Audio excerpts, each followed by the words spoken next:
سعودی عرب، UAE، قطر، یمن، ترکیہ سمیت خلیجی ممالک میں آج عید الفطر منائی جا رہی ہے۔ مسجد الحرام اور مسجد نبی صلی اللہ علیہ وآلہ وسلم میں نماز عید الفطر کے روح پرور اجتماعات، لاکھوں فرزندان اسلام نے نماز عید ادا کی۔ امت مسلمہ کی سلامتی، اتحاد، خوشحالی اور ترقی کے لیے دعائیں۔ عراق، یمن، لبنان، کویت میں بھی عید الفطر کے بڑے اجتماعات۔ امریکہ، کینیڈا، روس اور یورپی ممالک میں بھی آج عید ہے۔ پاکستان میں عید الفطر کل ہوگی۔ بھارت، بنگلہ دیش، سری لنکا، انڈونیشیا اور ملائیشیا میں بھی عید کل منائی جائے گی۔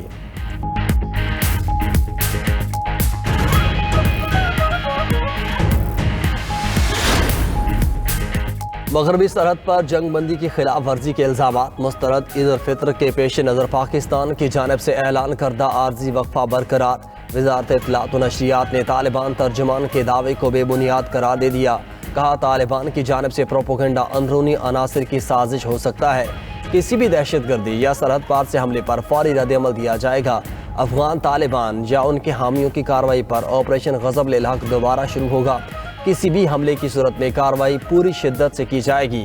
عید الفطر کے احترام اور برادر اسلام ممالک کی درخواست پر آپریشن غضب للحق عارضی طور پر روکنے کا فیصلہ کیا گیا تھا۔ وزیر اطلاعات نے کہا تھا کہ سعودی عرب، ترکی اور قطر کی درخواست پر کارروائیاں روکی گئیں۔ آپریشن 24 مارچ کی درمیانی رات تک رکا رہے گا۔ ایران کا اسرائیل میں آئل ریفائنری پر حملہ، حیفا شہر کے مختلف علاقوں کی بجلی منقطع۔ اشدود اور حیفا ریفائنریز پر پہلی بار نصر اللہ میزائل استعمال۔ خیبر شکن، اماد اور حاجی قاسم میزائل بھی داغے۔ ایران کا امریکہ کے جدید ترین F-35 طیارے کو نشانہ بنانے کا دعویٰ۔ پاسداران انقلاب نے امریکی طیارے کو نشانہ بنانے کی ویڈیو بھی جاری کر دی۔ امریکی سینٹ کام نے بھی طیارے پر ایرانی حملے کی تصدیق کر دی۔ کہا امریکی F-35 طیارے نے ہنگامی لینڈنگ کی ہے، پائلٹ محفوظ رہا۔ امریکی صدر نے پریس کانفرنس میں ایرانی فضاؤں پر مکمل کنٹرول کا دعویٰ کیا تھا۔ ایران جنگ میں اب تک 16 امریکی جنگی طیارے تباہ ہو چکے، ان میں 10 ریپر ڈرونز بھی شامل ہیں۔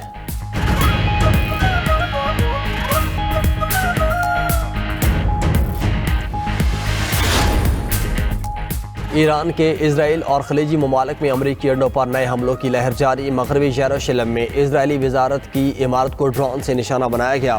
سعودی عرب اور بحرین میں بھی میزائل حملے۔ سعودی وزارت دفاع کا 2 ایرانی ڈرونز کو تباہ کرنے کا دعویٰ۔ بحرینی دفاع فورس نے بھی 5 ڈرونز مار گرائے۔ دوسری جانب حزب اللہ کے شمالی اسرائیل پر راکٹ حملے میں 2 اسرائیلی زخمی ہو گئے، ایک کی حالت تشویشناک قرار۔ حزب اللہ نے شمالی اسرائیل کے شہر قریہ شمونہ کو نشانہ بنایا۔ فوجی تنصیبات کو شدید نقصان پہنچانے کا دعویٰ۔ ایران نے کویت کے 2 ریفائنریز کو ڈرون سے نشانہ بنایا۔ UAE کے المنہاد بیس پر کمانڈ سینٹر، ایندھن کے ٹینکوں اور ہینگرز پر حملے۔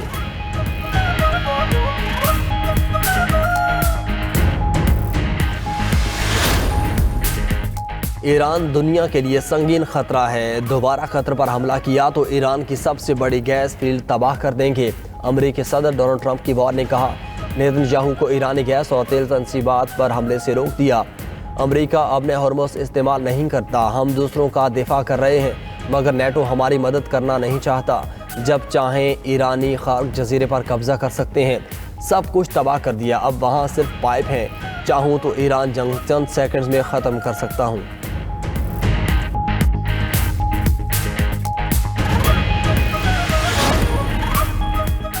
امریکہ کی جارحیت عالمی قوانین کے نظام کو تباہ کر دے گی، ایرانی صدر مسعود پزشکیان کہتے ہیں۔ سپریم لیڈر کی شہادت بین الاقوامی تنازعات میں خطرناک طرز عمل ہے، عالمی برادری خاموش رہی تو جنگ کی آگ سب کو اپنی لپیٹ میں لے لے گی۔ عالمی نظام کو بچانے کے لیے دنیا کو متحد ہونا ہوگا۔ ایرانی وزیر خارجہ عباس اراغچی کا کہنا ہے کہ ایران نے اسرائیل پر حملوں میں اپنی فوجی طاقت کا چھوٹا سا حصہ استعمال کیا۔ ایران کے پاس اب بھی بڑے پیمانے پر تباہی پھیلانے کی صلاحیت موجود ہے۔ سویلین انفراسٹرکچر پر دوبارہ حملہ ہوا تو ایران اب کوئی رعایت نہیں برتے گا۔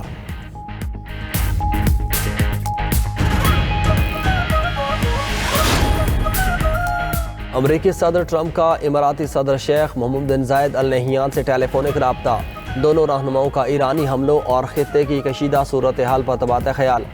ٹرمپ کی متحدہ عرب امارات میں اہم تنصیبات پر حملوں کی مذمت، متحدہ عرب امارات سے مکمل یکجہتی کا اظہار۔ امریکی صدر نے خطے میں امن و استحکام کے لیے مکمل تعاون کا یقین دلایا۔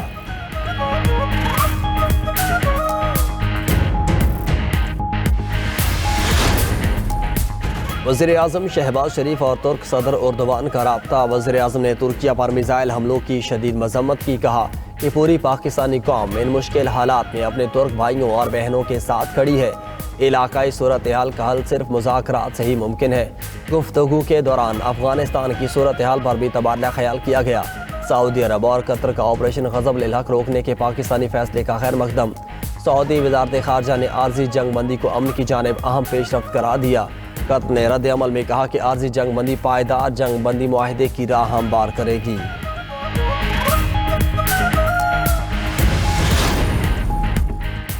اور کراچی میں آج پھر بادل برس پڑے، مختلف علاقوں میں تیز بارش کے ساتھ اولے بھی پڑے۔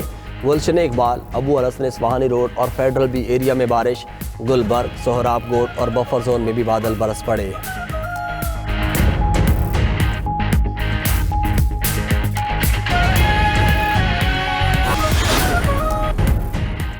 ایران نے اسرائیل پر حملوں میں اپنی فوجی طاقت کا چھوٹا سا حصہ استعمال کیا۔ ایران کے پاس اب بھی بڑے پیمانے پر تباہی پھیلانے کی صلاحیت موجود ہے۔ ایرانی وزیر خارجہ عباس عراقچی کا کہنا ہے کہ ایران کے کم شدت کے حملے کمزوری نہیں بلکہ سفارتی کوششوں کو موقع دینے کے لیے تھے۔ سویلین انفراسٹرکچر پر دوبارہ حملہ ہوا تو ایران اب کوئی رعایت نہیں برتے گا۔ اسرائیلی جارحیت کے خلاف اب زیرو ٹالرنس پالیسی ہوگی۔ ایرانی پارلیمنٹ کے اسپیکر محمد باقر کالیباف کا اسرائیلی اور امریکی حکام پر طنز، بولے کہ امریکی حکام کے مطابق ایران کے 320% لانچز تباہ ہو گئے۔ لانچز کی تباہی کے دعووں کے باوجود ایران مسلسل میزائل داغ رہا ہے۔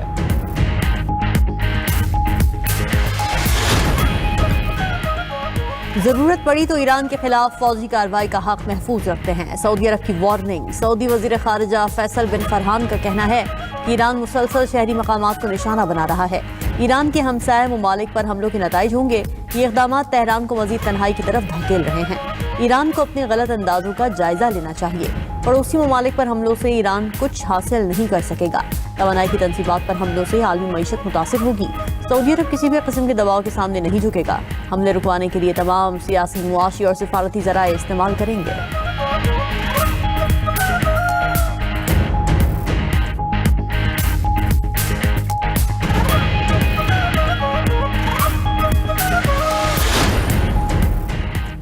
اسلامی ممالک کا ایران سے ہمسایہ ممالک کے خلاف حملے فوری روکنے کا مطالبہ۔ سعودی دارالحکومت میں عرب و اسلامی ممالک کے وزراء خارجہ کا اجلاس۔ خلیجی ممالک پر ایرانی حملوں کی مذمت، سول انفراسٹرکچر، ایئرپورٹس اور تیل تنصیبات پر حملے ناجائز قرار۔ مشترکہ اعلامیے میں کہا گیا ہے کہ ایران آبنائے ہرمز کو عالمی تجارت کے لیے محفوظ بنائے۔ خطے کے امن و استحکام کے لیے ایران کو ہمسایہ ممالک کے احترام کی پالیسی اپنانا ہوگی۔ اقوام متحدہ کے آرٹیکل 51 کے تحت خلیجی ریاستوں کو دفاع کا مکمل حق حاصل ہے۔ اجلاس میں وزیر خارجہ اسحاق ڈار نے پاکستان کی نمائندگی کی۔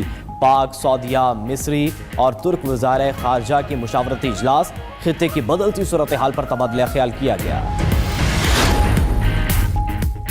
امریکہ اپنی خارجہ پالیسی پر کنٹرول کھو چکا ہے۔ امانی وزیر خارجہ بدر ابو سعیدی کا کہنا ہے کہ امریکہ اور ایران 9 ماہ میں 2 بار حقیقی امن معاہدے کے قریب پہنچ چکے تھے۔ 28 فروری کو مذاکرات کے چند گھنٹوں بعد ہی اسرائیل اور امریکہ نے حملہ کر دیا۔ امن معاہدہ ممکن تھا لیکن غیر قانونی فوجی حملے نے تمام امیدیں ختم کر دی۔ پڑوسی ممالک پر ایرانی جوابی کارروائی افسوسناک لیکن ناگزیر نتیجہ تھی۔ اتحادی ممالک امریکہ کو اس غیر ضروری دلدل سے نکالنے میں مدد کریں۔ یہ امریکہ کی جنگ نہیں۔ اسرائیل اور امریکہ کبھی اپنے مقاصد حاصل نہیں کر سکیں گے۔ ایران کا آبنائے ہرمز سے ٹرانزٹ فیس لینے کا فیصلہ۔ غیر ملکی میڈیا کے مطابق ایرانی پارلیمنٹ میں آبنائے ہرمز میں ٹرانزٹ فیس کا بل پیش کر دیا گیا۔